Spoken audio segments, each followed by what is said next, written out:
स्वागतम् स्वागतम् स्वागतम् स्वागतम्।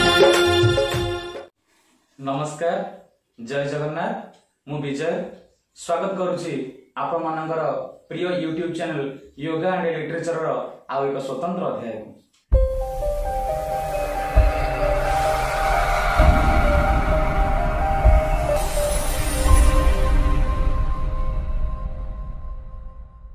बंधुगण, विगत किछि अध्याय आपण माने भेटी आसुथिले किछि कवि आ सेमानकर कविता को, किंतु आजिर अध्याय होछि आपण मानक पई स्वतंत्र। आ आशा रखिबु आजिर स्वतंत्र अध्याय निश्चिंत रूप से आपण मानकु आत्मोपलब्धि प्रदान करियो।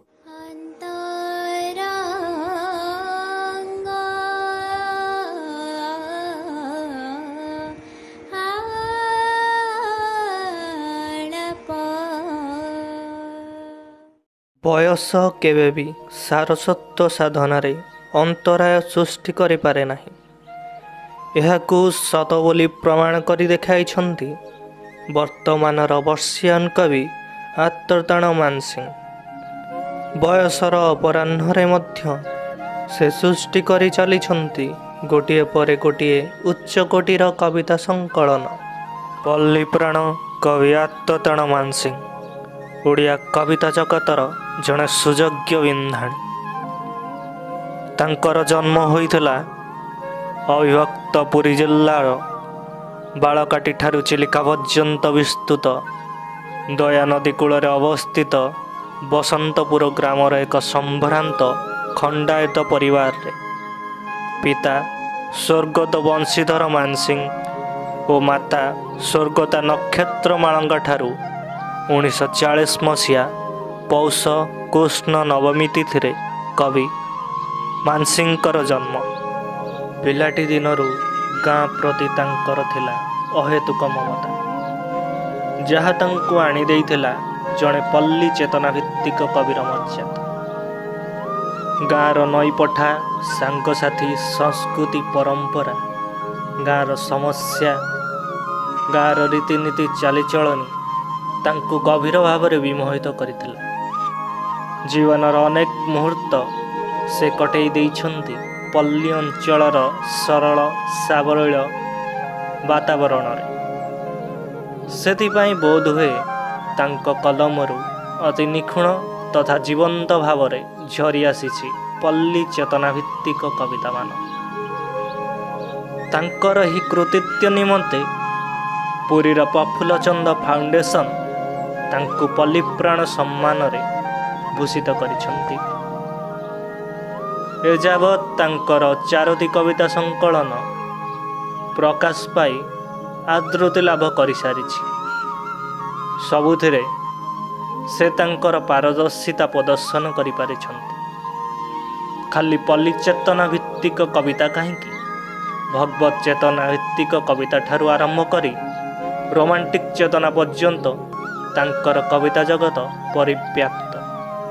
संप्रति यही वर्षियान कवि आर्तताण मानसिंह श्रीक्षेत्र धाम प्रभु श्री जगन्नाथंकर पवित्र चरणारविंदरे आत्मसमर्पण करी निजर परिवार सहित अवस्थान करुछन्ति। आसंतु बेसी विलंब न करी भेटिबा आजिर अतिथि को। आजिर अतिथि होछन्ति पल्लीप्राण कवि आर्तताण मानसिंह। सर नमस्कार। नमस्कार। आज आमर ये स्वतंत्र अध्याय को yoga and literature YouTube channel को आपन स्वागत करुछि। आपन को पाई आमे बहुत खुशी अछु। सर आपन केमिति लागुछि? मते खूब खुशी लागुछि विजय। मु आशीर्वाद करुछि जगन्नाथ तुमर मंगल करंतु, तुमर भविष्यत जीवन कुसुमित हो। सर साक्षात्कार कार्यक्रम को जीवा पूर्व आमे जानिबा को चाहिबु आपन सांप्रतिक समयर ओडिया कविता ऊपर किछि कहिबे कि? सांप्रतिक अधिकांश ओडिया कविता मो मतरे पूर्वोध्य ताहा केबे हेले साधारण पाठक मानक निकट में बोधगम्य हिसाब से पहुंची पारुनी। तेणु साधारण पाठक सांप्रतिक कविता ठारू दूरे जाउछन्ति। मुक्त छंद कविता हो बा छंदबद्ध कविता हो, से कविता जदि बोधगम्य होला ता देरे जदि भाव रहिला समाज में किछि वार्ता रहिला ताहा ताहा समस्तंकर आदरणीय हब। तेणु से दृष्टि कविता लेखा हवा उचित। आपणकर कवि जीवन अयमारंभ केबे आ किपरि होतिला? आम पुरी जिलार कणास एमई स्कूल रे मु सेते बेले षष्ठ श्रेणी छात्र। सेते बेले आमर जने शिक्षक आमे केते जण लेखा लेखी करुथिबा छात्र मानकु नेई गोटे बीना मंडली गढ़ी।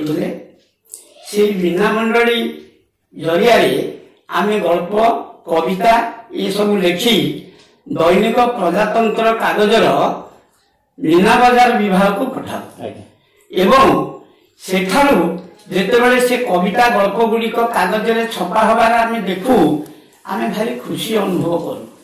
सेही दिन ठारू अंतत मोर कविता लेखार आरंभ होइछि। आपणकर कविता संकलन विषय किसी कहबे कि? 1911 मसीहारू ए पर्यंत मोर 4 गोटी कविता संकलन आत्मप्रकाश करिछि। प्रथम कविता संकलन माटी मणिषर गाथा। यह केवल परिचेतना भित्तिक कविता पल्लीर दुख सुख हस कांद चाली चरणी संस्कृति परंपरा को लेकिन ये कविता ग्रंथ रचित होइछि। मोर द्वितीय कविता संकलन विनायक वृंदावन। यह देवादेवी मानवीय लीला को लेकिन रचित। सेमानकर दुख सुख हस कांद ज्वाला जंत्रणा ये सब को लेकिन मु रचित करिछि विनायक वृंदावन आध्यात्मिक कविता ग्रंथ। स्तुति चौतीसा ठारू जनान भजन ठारू यह स्वतंत्र अलग। तृतीय कविता संकलन होइछि झलकाई नीरजोत्सना। एथरे विभिन्न स्वादर कवितार सुमधुर समाहार घटिछि। चतुर्थ कविता संकलन होइछि उदयास्तर कविता। धर्मपद आ कोणार्क विषय वस्तु उपरे आधारित मोर ए दीर्घ कविता संकलन। ये कविता रे मु धर्मपदर आत्मोत्सर्ग पर परवर्ती जीवन तार कौन है, तार पिता माता रिएक्शन कौन है, 1200 बढ़ईकर रिएक्शन कौन है, राजा नरसिंहदेव रिएक्शन कौन है, ये सब कथा अन्य माने दर्शई ना। कोणार्क संबंध जदिव अनेक कथा लिखा जाने या दूर अच्छी किंतु मु से सबको मोर ये कविता ग्रंथ में दर्शई। कविता ग्रंथटी को स्वयं संपूर्ण कर व्यतीत मोर आउ एक दीर्घ कविता संकलन सबरी वर्तमान अल्प दिन पर पुणी आत्मप्रकाश कर। मोर 50टी कविता अच्छी जोटा कि प्रकाश अपेक्षा रही।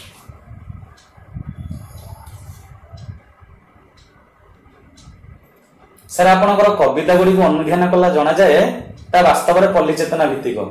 पल्ली कविता हूँ आपनकर दुर्बलता। यह केबे आ किपरि सृष्टि हैला? मोर जन्म होछि पल्ली रे। मु एक पल्ली बाला को जीवन संगिनी रूपे ग्रहण कली। मोर सरकारी चाकरी अर्धाधिक समय प्राय पल्ली रे कटिला। तेणु पल्ली जीवन को पल्ली लोकंकर चरित्र को मु खूब निकटरू देखी।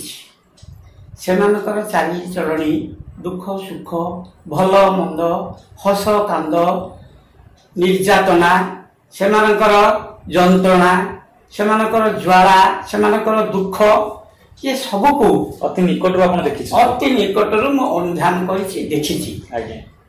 ता सहित पल्लीर जो सुमधुर संस्कृति तार चालीचलन परंपरा ये सब मध्य खूब आमोदित करिछि। ये सब गुड़ी को मोर कलम रे धरी रखा मोर कागज रे लिपिबद्ध करने मु चेष्टा करिछि।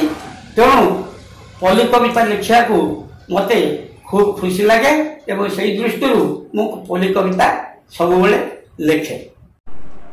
कविता व्यतीत आप आउ कौन सब लिखती? कविता व्यतीत मु गल्प प्रबंध एवं 2टी गीतिनाट्य एपर्यंत लिखी। आपण कवि जीवन श्रेय आपण क्या देवाक चाहिए? कवि जीवन श्रेय मु मोर दिवंगता पत्नी शैलबाला को प्रथम देवी। କାରଣ ମୋ ପାଖକୁ ଆସିବା ପୂର୍ବରୁ ସେ ମୋ ହାତରେ କବିତା କଲମ ଧରିବାର କାରଣ ହୋଇଛନ୍ତି। ସିଏ ଆସିବା ପରେ ମୋତେ ଅନେକ ଉତ୍ସାହ ଦେଇଛନ୍ତି। ତାଙ୍କ ପ୍ରେରଣା ବଳରେ କବିତା ଲେଖିବା ପାଇଁ ମୁଁ ଆଗେଇ ଯାଇଛି। ସେ ମୋର ପାଖେ ପାଖେ ରହି ନିଜେ ମଧ୍ୟ କବିତା ଲେଖନ୍ତି, ମୋତେ ମଝିରେ ମଝିରେ ସେ କବିତା ଦେଖାନ୍ତି। ନିଜେ ଦୁଇ ଜଣ ମିଶିକିରି ଆମେ ବିବାହ ଶୁଭ ପରିଣାମ ସମ୍ବନ୍ଧୀୟ ମଙ୍ଗଳ ଗୀତିକା ଲେଖିଛୁ ଅନେକ ଆତ୍ମୀୟ ମାନଙ୍କର। ତେଣୁ ତାଙ୍କୁ ମୁଁ ପ୍ରଥମ ଶ୍ରେୟ ଦେବି। ଦ୍ୱିତୀୟ ଶ୍ରେୟ ଦେବି ଆମର ସର୍ବୋଦୟ ନଗରରେ ବାସ କରୁଥିବା ବର୍ତ୍ତମାନ ଓଡ଼ିଆ ସାହିତ୍ୟର ପ୍ରଖ୍ୟାତ ଶିଳ୍ପୀ ପ୍ରଫେସର ଡକ୍ଟର ବଳରାମ ଦାସ ମହୋଦୟଙ୍କୁ। ମୋର ସୌଭାଗ୍ୟ, ପରମ ସୌଭାଗ୍ୟ, ମୁଁ ପଡ଼ୋଶୀ ହିସାବରେ ଜଣେ ଲବ୍ଧ ପ୍ରତିଷ୍ଠିତ ସାହିତ୍ୟିକଙ୍କୁ ପାଇ ମୋ ଜୀବନ ଧନ୍ୟ କରିଛି। ପଲ୍ଲୀ କବିତା ବ୍ୟତୀତ ଆପଣ ଆଉ କେଉଁ କେଉଁ ସବୁ କବିତା ଲେଖିବାକୁ ଭଲ ପାଆନ୍ତି? ପଲ୍ଲୀ କବିତା ବ୍ୟତୀତ ମୁଁ ମଧ୍ୟ ଆଧ୍ୟାତ୍ମିକ କବିତା ଲେଖେ, ଶିଶୁ କବିତା ଲେଖେ, ଦେଶାତ୍ମବୋଧକ କବିତା ଲେଖେ, ଜୀବନ ଧର୍ମୀ କବିତା ଲେଖେ। କେଉଁ ବିଶିଷ୍ଟ କବିଙ୍କୁ ଆପଣ ନିଜର ଆଦର୍ଶ ବୋଲି ଭାବନ୍ତି? ମୋର ବିଶିଷ୍ଟ କବି ଅନେକ ଅଛନ୍ତି। ମୁଁ କାହାକୁ ଗୋଟେ ସ୍ୱତନ୍ତ୍ର ଭାବରେ ଆଦର୍ଶ ବୋଲି କହିପାରିବିନି। ମୋର ଓଡ଼ିଆ ଭାଗବତକାର ଜଗନ୍ନାଥ ଦାସ, ରାଧାନାଥ ରାୟ, ନୀଳକଣ୍ଠ ଦାସ, ଗୋଦାବରୀ ମିଶ୍ର, ଗୋପବନ୍ଧୁ ଦାସ, ଏମାନେ ସବୁ ହେଉଛନ୍ତି ମୋ କବି ଜୀବନର ଆଦର୍ଶ। ତାଙ୍କ କବିତା ହେଉଛି ମୋର ଆଦର୍ଶ। ସାର୍, ବର୍ତ୍ତମାନ ସମାଜରେ ବେଳେ ବେଳେ ଦେଖାଯାଏ ବୃତ୍ତିଗତ ଜୀବନରେ ସାହିତ୍ୟ ସାଧନା ଅନ୍ତରାୟ ସୃଷ୍ଟି କରେ। ଆପଣଙ୍କ ବୃତ୍ତିଗତ ଜୀବନରେ ସାହିତ୍ୟ ସାଧନା ଏମିତି କିଛି ଅନ୍ତରାୟ ସୃଷ୍ଟି କରିଛି? ନା, ମୋ ବୃତ୍ତିଗତ ଜୀବନରେ ସାହିତ୍ୟ ସାଧନା ମତେ କୌଣସି ଅନ୍ତରାୟ ସୃଷ୍ଟି କରିନାହିଁ, ବରଂ ଉତ୍ସାହିତ କରିଛି। ଛନ୍ଦ ହେଉଛି ଆପଣଙ୍କର ବହୁ କବିତାର ପ୍ରାଣ। ଏ ସମ୍ବନ୍ଧରେ ଆପଣ କଣ କହିବେ? ନିଶ୍ଚିତ ଭାବରେ ମୋର ଅଧିକାଂଶ କବିତା ହେଉଛି ଛନ୍ଦ କବିତା। ଏହା ବୋଲି ଯେ ମୁଁ ମୁକ୍ତ ଛନ୍ଦ କବିତା ଲେଖେନି ତା ନୁହଁ, କିନ୍ତୁ ଛନ୍ଦ କବିତା ମୁଁ ଅଧିକାଂଶ ଲେଖେ। এই ଛନ୍ଦ କବିତାର ମାୟାରେ ମୁଁ ପଢ଼ିଲି। ଯେତେବେଳେ ମୁଁ ହାଇସ୍କୁଲରେ ପଢୁଥିଲି ସେତେବେଳେ ଆମର ହାଇସ୍କୁଲରେ କବିତା ପ୍ରବେଶ ବୋଲି ବହି ଚଳୁଥିଲା। ସେ କବିତା ପ୍ରବେଶରେ ଥିଲା କାଳିଜାଇ କବିତା, ଛୋଟ ବର ଗାଁକି, ଧଉଳି ପାହାଡ଼, ସୀତା ବନବାସ, ପଦ୍ମ, ବନ୍ଦୀର ସ୍ୱଦେଶ ଚିନ୍ତା, এই ସବୁ ଯୋଉ କବିତା ଗୁଡ଼ିକ ସେତେବେଳେ କିଶୋର ବୟସରେ ହାଇସ୍କୁଲରେ ନବମ ଦଶମ ଏକାଦଶ ଶ୍ରେଣୀ ପର୍ଯ୍ୟନ୍ତ ଆମେ ପଢୁଥିଲୁ। ସେଇଥିରୁ ତାର ଛନ୍ଦ ତାର ଭାବ ନେଇକିରି ମୁଁ ଶିହରିତ ହୋଇ ଉଠୁଥିଲି। ବର୍ତ୍ତମାନ ସେଇଥିରୁ ମୁଁ ଛନ୍ଦ କବିତା ରୂପ ଦେଇ ଗୋପବନ୍ଧୁଙ୍କର କହୁଛି। ଦେଉଳେ ପ୍ରବେଶୀ ଗୋପୀନାଥ ବଂଶୀ, ରଦ୍ରେ ରଚି ଥିବ ଅସ୍ପୃଷ୍ଟ ସ୍ୱନ, ରାଧିକା ଅଞ୍ଚଳ ଉଡ଼ାଇ ଚଞ୍ଚଳ, କରିଥିବ ଜାଣି ବେନିକ ମନ, ହସି ଉଠିଥିବେ ଯୁଗଳ ମୂରତି, ଖସି ପଡ଼ିଥିବ ଶ୍ରୀଅଙ୍ଗୁ ଫୁଲ, ନବଘନ ଶିରେ ଆହାକି ରୁଚିରେ, ହଲିଥିବ ମୟୂର ଚୂଳ, ବଦ୍ରୀର ସ୍ୱଦେଶ ଚିନ୍ତା ଗୋପବନ୍ଧୁ। ଏ ଛନ୍ଦ ଦେଖନ୍ତୁ, ୟାର ଭାବ ଦେଖନ୍ତୁ, କି ସୁନ୍ଦର କବିତା। ଏଇଭଳିଆ କବିତା ଛନ୍ଦରେ ତାର ମାୟାରେ ମୁଁ ପ୍ରଥମରୁ ମୋହିତ ହେଇଛି। ତେଣୁ ଏପର୍ଯ୍ୟନ୍ତ ତାର ପ୍ରଭାବ ମୋ ଦେହରେ ଅଛି। ମୁଁ କବିତାରେ ମୁଁ ଅନୁଭବ କରୁଛି ଏବଂ ସେଇ ଦିଗରେ ମୁଁ ଆଗଉଛି। ସାରସ୍ୱତ ସାଧନା ଆପଣଙ୍କୁ କେତେ ପରିମାଣରେ ସନ୍ତୁଷ୍ଟି ପ୍ରଦାନ କରିପାରିଛି? ସାରସ୍ୱତ ସାଧନା ମତେ ଅନେକ ପରିମାଣରେ ସନ୍ତୁଷ୍ଟି ଦେଇଛି। ମୋର ଏପରିକି ଦାମ୍ପତ୍ୟ ଜୀବନକୁ ଛାଡ଼ିଦେଲେ ସାରସ୍ୱତ ଜୀବନ ମତେ ବହୁତ ତୃପ୍ତି ଦେଇଛି। ସାରସ୍ୱତ ଜୀବନ ପରେ ଆଉ ଯୋଉ ଜୀବନ କଥା ମତେ କହିବେ ସେଇଟା ହେଲା ମୋର ଆଧ୍ୟାତ୍ମିକ ଜୀବନ। କିନ୍ତୁ ବର୍ତ୍ତମାନ ସାରସ୍ୱତ ଜୀବନକୁ ନେଇ ମୁଁ ଖୁବ୍ ତୃପ୍ତ। କାହିଁକି ନା ବିଶେଷ କରି ମତେ ଯେଉଁ ଦିବଙ୍ଗତା ସହଧର୍ମିଣୀ କଲମ ଧରେଇଥିଲା, ସେଇ କଲମରେ ମୁଁ ବର୍ତ୍ତମାନ ତାରି ପ୍ରେରଣାରେ ତାରି ଉତ୍ସାହରେ କବିତା ଲେଖି ଚାଲିଛି ଏବଂ ବୋଧ ହୁଏ ସେ ଏଇଥିପାଇଁ ସେ କବିତା ଧରେଇ ସେ କବିତା କଲମ ମୋତେ ଧରେଇଥିଲା ଯେ ତାର ଅବର୍ତ୍ତମାନରେ ମୁଁ ସାରସ୍ୱତ ସାଧନାରେ ନିମଜ୍ଜିତ ରହିବି, କବିତା ଲେଖିବି ଏବଂ ତାକୁ କେତେକ ପରିମାଣରେ ଭୁଲିଯିବି ଏବଂ ସେଇ ଜୀବନରେ ସାରସ୍ୱତ ଜୀବନରେ ବର୍ତ୍ତମାନ ମୁଁ ଗତି କରୁଛି। ଅନେକ ସାରସ୍ୱତ ସାଧକଙ୍କ ସଂସ୍ପର୍ଶରେ ମୁଁ ଆସିଛି ଏବଂ ସେମାନଙ୍କ ଠାରୁ ଅନେକ ଉପଦେଶ ପାଇଛି, ସେମାନଙ୍କୁ ଖୁବ୍ କମ୍ ଦେଇଛି, ତାଙ୍କଠାରୁ ବହୁତ ଅଧିକା କିଛି ପାଇଛି ଏବଂ ଏଇ ଜୀବନରେ ମୋତେ ବର୍ତ୍ତମାନ ଖୁବ୍ ଭଲ ଲାଗୁଛି। ସାର୍ ବର୍ତ୍ତମାନ ଆମ ଦର୍ଶକମାନଙ୍କୁ ଆପଣ ଗୀତିନାଟ୍ୟ ଆଉ ନାଟକ ସମ୍ବନ୍ଧରେ କିଛି କୁହନ୍ତୁ।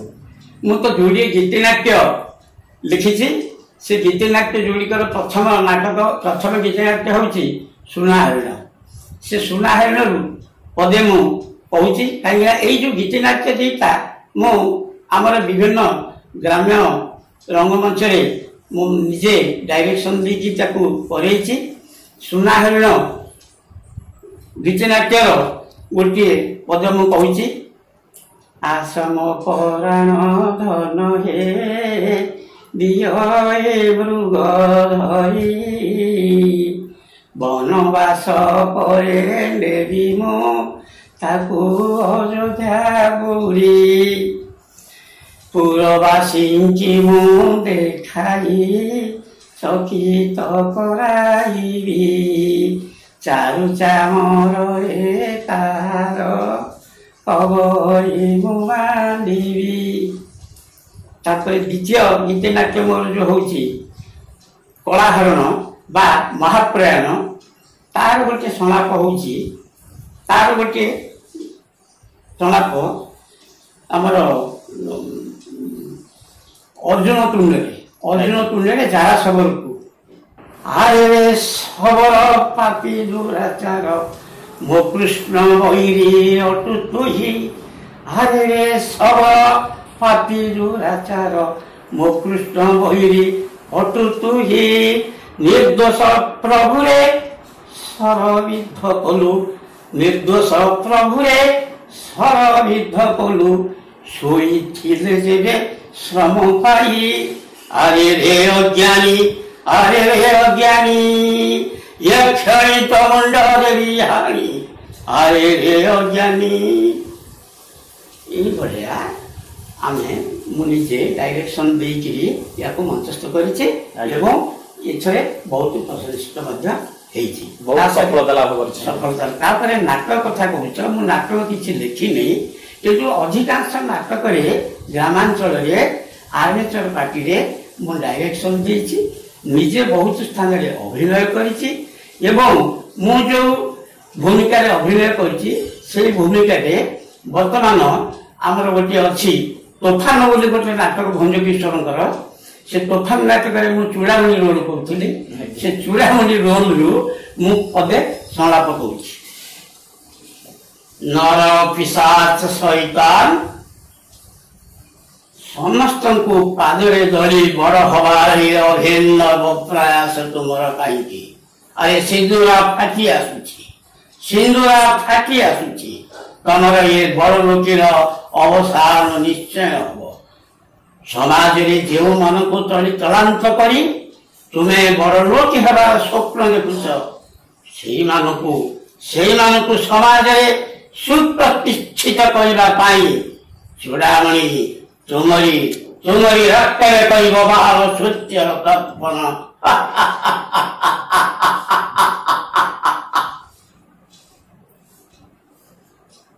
ଏ ହେଲା ଗୋଟିଏ ନାଟକର ସମାପ୍ତ। ଦ୍ୱିତୀୟ ନାଟକ କଥା କହୁଛି, ରାମଚନ୍ଦ୍ର ମିଶ୍ରଙ୍କର ମୂଲିଆ ନାଟକ। ଆଜ୍ଞା, ସେ ମୂଲିଆ ନାଟକରେ ମୁଁ ମୂଲିଆ ରୋଲ କରେ। ମୂଲିଆ ରୋଲରେ ତାର ସାନ ଭାଇ ବଡ଼ ଭାଇକି ତ୍ୟାଗ କରିକିରି ସହରୀ ଜୀବନ ସହିତ ମିଶି ଯାଇଛି ଏବଂ ବଡ଼ ଭାଇକି ଆଉ ପଚାର ନାହିଁ। ସେଠି ଜଣେ ଓକିଲଙ୍କର ଝିଅ ସହିତ ତାର ପ୍ରେମ ହେଇ ସେ ତାଙ୍କ ସହିତ ରହିଛି। ତାକୁ ଫେରେଇ ଆଣିବାକୁ ବଡ଼ ଭାଇ ଯାଇଛି। ଏ ମୂଲିଆ ଭାଇ, ଏ ମୂଲିଆର ବେଶ ପୋଷାକ ଦେଖିକିରି ସେ ତାକୁ ଯେତେବେଳେ ପଚାରିଲି କିଏ, ନାଇଁ ଆମ ଘର ମୂଲିଆ। ସାନ ଭାଇ ବଡ଼ ଭାଇକି କହୁଛି ଆମ ଘର ବୁଲିଆ। ତାହା ଶୁଣିକିରି ସେ ଅତ୍ୟଧିକ ମର୍ମାହତ ହେଇଛି ଏବଂ ସେ କହିଛି କଣ କହିଲୁ ରାଜ ମୁଁ ମୂଲିଆ ମୁଁ ମୂଲିଆ ମୋ ବାପ ମୂଲିଆ ମୋ ବସିବାପ ମୂଲିଆ ମୋ 14 ବର୍ଷ ମୂଲିଆରେ ରାଜ ସେ ମୂଲିଆ ପାଖକୁ ଆଜି ଫେରିଆ ସହରର ଚାକଚକ୍ୟ ଛାଡ଼ି ସେ ମୂଲିଆ ପାଖକୁ ତୁ ଫେରିଆରେ ରାଜୁ ସେ ମୂଲିଆ ପାଖକୁ ତୁ ଫେରିଆ। ସାର୍ ଆପଣ କବିତା ଲେଖନ୍ତି, ପଲ୍ଲୀ ଚେତନା ଭିତ୍ତିକ କବିତା ଲେଖନ୍ତି, ଗୀତି ନାଟ୍ୟ ଲେଖନ୍ତି, ଆଉ ନାଟକରେ ମଧ୍ୟ ଆପଣ ଅଭିନୟ କରିଛନ୍ତି ଏବଂ ଅନେକ ସଫଳତା ସାଉଁଟିଛନ୍ତି। ତେବେ ଏବେକାର ଯୁବପିଢ଼ି ଲେଖକ ମାନଙ୍କୁ ଆପଣ କଣ ବାର୍ତ୍ତା ଦେବେ? ଯୁବପିଢ଼ି ଲେଖକ ମାନଙ୍କୁ ମୁଁ ସଂକ୍ଷେପରେ ଏତିକି କହିବି, ଆରେ ପିଲାମାନେ ତମେ ମାନେ କବିତା ଲେଖ, ଗଳ୍ପ ଲେଖ, ଉପନ୍ୟାସ ଲେଖ, ନାଟକ ଲେଖ, ଯାହା କିଛି ଲେଖ ତାହା ସାଧାରଣ ପାଠକ ନିକଟକୁ ଯାଉ, ତାଙ୍କ ଛାତିକି ଛୁଁ ଏବଂ ତା ଦେହରେ ଦୁର୍ବୋଧ୍ୟତା ନ ରହୁ, ଭାବ ରହୁ, ସମାଜ ପ୍ରତି ତାର ମେସେଜ ରହୁ। ସାର୍ ଆପଣଙ୍କୁ ବହୁତ ବହୁତ ଧନ୍ୟବାଦ। ଆପଣଙ୍କର ବହୁମୂଲ୍ୟ ସମୟରୁ ଆମ ପାଇଁ କିଛି କାଢ଼ିଲେ। ମହାପ୍ରଭୁ ଶ୍ରୀ ଜଗନ୍ନାଥଙ୍କ ନିକଟରେ ଆପଣଙ୍କର ଦୀର୍ଘ ନିରାମୟ ଜୀବନ କାମନା କରୁଛୁ। ରହୁଛୁ ସାର୍, ନମସ୍କାର। ନମସ୍କାର, ତମକୁ ବହୁତ ବହୁତ ଧନ୍ୟବାଦ। ପୁଣି ଥରେ ତମକୁ ଆଶୀର୍ବାଦ କରୁଛି। ଜଗନ୍ନାଥ ତୁମର ମଙ୍ଗଳ କରନ୍ତୁ, ତମର ଭବିଷ୍ୟତ ପଥ କୁସୁମିତ ହଉ। ଆଶା କରୁଛୁ ଆମର ଏହି ନୂତନ ପ୍ରୟାସ ଆପଣମାନଙ୍କୁ ଭଲ ଲାଗିଥିବ। ଆପଣମାନେ ପଲ୍ଲୀପ୍ରାଣ କବି ଆର୍ତ୍ତପ୍ରାଣ ମାନସିକ ସମ୍ବନ୍ଧରେ କିଛି ଜାଣିବାକୁ ପାଇଲେ। ଆଜି ତ ସମୟ ହୋଇଯାଇଛି, ପୁଣି ଦେଖା ହେବ ଆଗାମୀ ଅଧ୍ୟାୟରେ ଆଉ ଏକ ସ୍ୱତନ୍ତ୍ର ଏପିସୋଡ଼ ସହ। ସେଥି ପର୍ଯ୍ୟନ୍ତ ମୋତେ ବିଦାୟ ଦିଅନ୍ତୁ। ରହୁଛି ନମସ୍କାର, ଜୟ ଜଗନ୍ନାଥ।